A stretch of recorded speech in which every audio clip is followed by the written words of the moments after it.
কিন্তু এই শহীদদের অতৃপ্ত আত্মা তারা চায় কংগ্রেসের পতাকা, যুব কংগ্রেসের পতাকা, যেটা তাদের রক্তে ভিজে গিয়েছিল, সেই পতাকা নিয়ে স্মৃতিতর্পণ।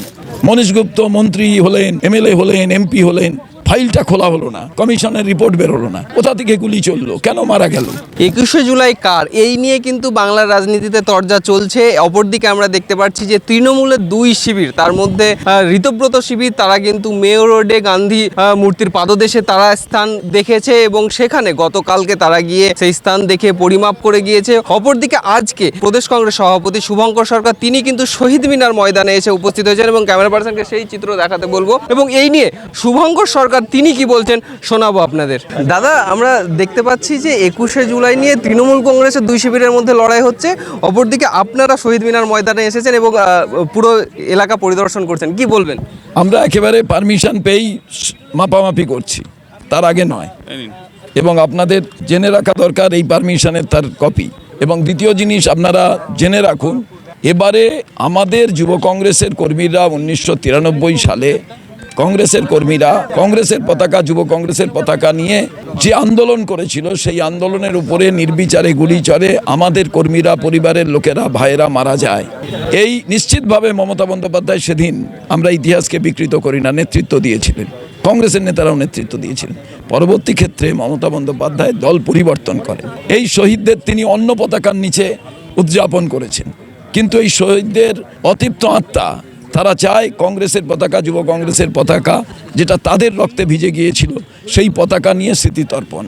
আর সেই স্মৃতিতর্পণ করার জন্যই আমরা শহীদ মিনারের পাদদেশ। আর বাকি যেটা হচ্ছে সেটা বিজেপি তৃণমূল মিলে শহীদ দিবস পালন করছে, সবকিছু সবকিছুর কারিগর বিজেপি। শিবিরকে বিজেপি তা না হলে তৃণমূলের কে কার সঙ্গে কি ব্যাপার, এ বাংলার মানুষকে জিজ্ঞেস করুন, যারা ভোট দিয়েছিল তাদের জিজ্ঞেস করুন, প্রত্যেকেই কনফিউজড। তো সেই জায়গায় দাঁড়িয়ে কংগ্রেস, তার পরিবারের লোক মারা গেছে, তাদের বুকের রক্তে আমাদের পতাকা রঞ্জিত হয়ে গিয়েছিল, রক্তাক্ত হয়ে গিয়েছিল। আমরা সেই খুনিদের বিচার চাওয়ার জন্যই শহীদ মিনারের নিচে।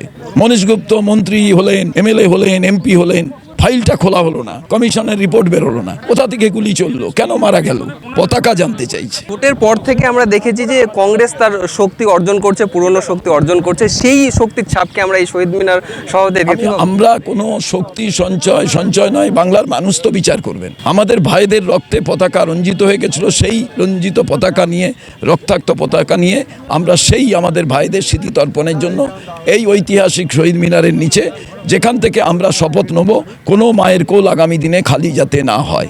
একেবারে আমরা দেখতে পাচ্ছি যে দুই তরফ, তৃণমূলের দুই তরফ 21শে জুলাইকে নিয়ে তারা কিন্তু একেবারে রাজনীতি তুঙ্গে এবং এক ঋতব্রত শিবির তারা কিন্তু পারমিশন পেয়ে গিয়েছে এবং তারা গান্ধী মূর্তির পাদদেশে করছে। এবং অপরদিকে প্রদেশ কংগ্রেস সভাপতি শুভঙ্কর সরকার তিনি কিন্তু তার পারমিশন কপিও আমাদেরকে দেখালেন এবং তিনি বলছেন যে শহীদ দিবস একেবারেই কংগ্রেসের, যদিও মমতা বন্দ্যোপাধ্যায়ের নেতৃত্বে এই ঘটনাটা ঘটেছিল, তবুও কিন্তু সেটা কংগ্রেসের পতাকার নিচেই হয়েছিল এবং হাইজ্যাক করা হয়েছিল, এই শহীদদেরকে, শহীদ দিবসকে নিয়ে রাজনীতিকরণ হয়েছিল। কিন্তু শুভঙ্কর সরকার তিনি বলছেন যে তারা একেবারে শহীদের যে স্মরণ, সেই শুধুমাত্র সেই স্মরণেই হবে এবং কংগ্রেস তার কোনো শক্তি প্রদর্শন করতে এখানে আসেনি। আপনারা দেখছেন প্রথম কলকাতা, আমি আব্দুল আহাদ, ধন্যবাদ।